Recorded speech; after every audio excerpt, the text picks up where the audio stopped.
One of my favorite television shows as a child was called To Tell the Truth. They brought in a guest who had a very interesting experience or an interesting occupation, and they brought in two other guests who also pretended to be that person. Now, the four panelists would ask them questions and try to determine who the real person was that had this interesting occupation or this interesting experience. And we in the audience also tried to discern who it was that was the real person. And at the end, they said, "Will the real Joe Jones please stand up?" And you got to find out whether you were right, and the panelists got to find out whether their vote was correct.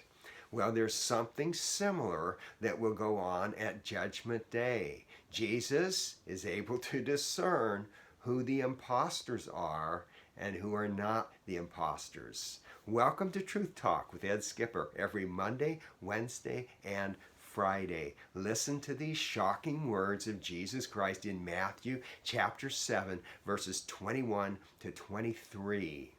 "Not everyone who says to me, 'Lord, Lord,' will enter the kingdom of heaven, but only he who does the will of my Father who is in heaven. Many will say to me on that day, 'Lord, Lord, did we not prophesy in your name, and in your name drive out demons, and perform many miracles?' Then I will tell them plainly, 'I never knew you. Away from me, you evil doers.'" Yikes!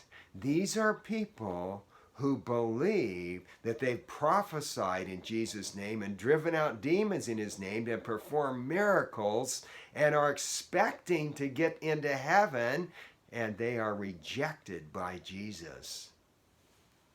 Wow.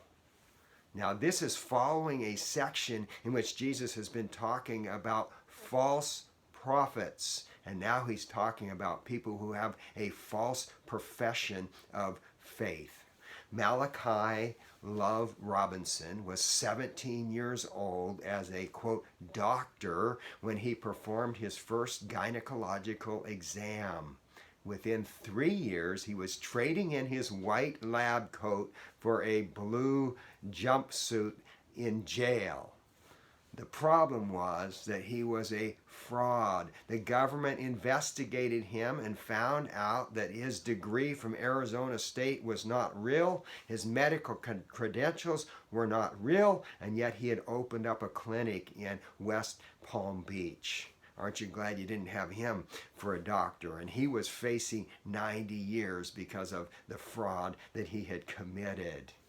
And so it is that there is coming a day when there will be people who say, "Lord, Lord." They're saying the right words, but their disobedience gives them away as imposters.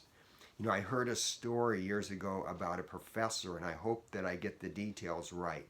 He taught probability and statistics, and he gave an assignment to his college students one day. He said, "Go home and flip a coin 200 times, and after each flip, I want you to record the results." Now, you can imagine that some of the students thought to themselves, "This is kind of a waste of time flipping it 200 times. I will just guess, write down, and pretend that I flipped it and skip the step of actually flipping the coin." But the professor warned them. He said, "I will know if you cheat on this homework assignment." How in the world could he know that? Well, the truth is that if you flip a coin 200 times, it is almost certain that you will get heads or tails at least 6 straight times. And people who are faking it probably would not know that and would never write out heads or tails 6 or more times in a row. And so Jesus has a means also by which he can test the genuineness of someone. Of course, he knows whether or not they know him. He says, "I never knew you. Away from me, you evildoers." He says that's going to be said to many people. And the test that he uses is, did they do the Father's will, or were they an evildoer? Until next time, may your genuine knowledge of Jesus Christ show by doing his will. And next time we will look at this passage specifically as it relates to Judgment day.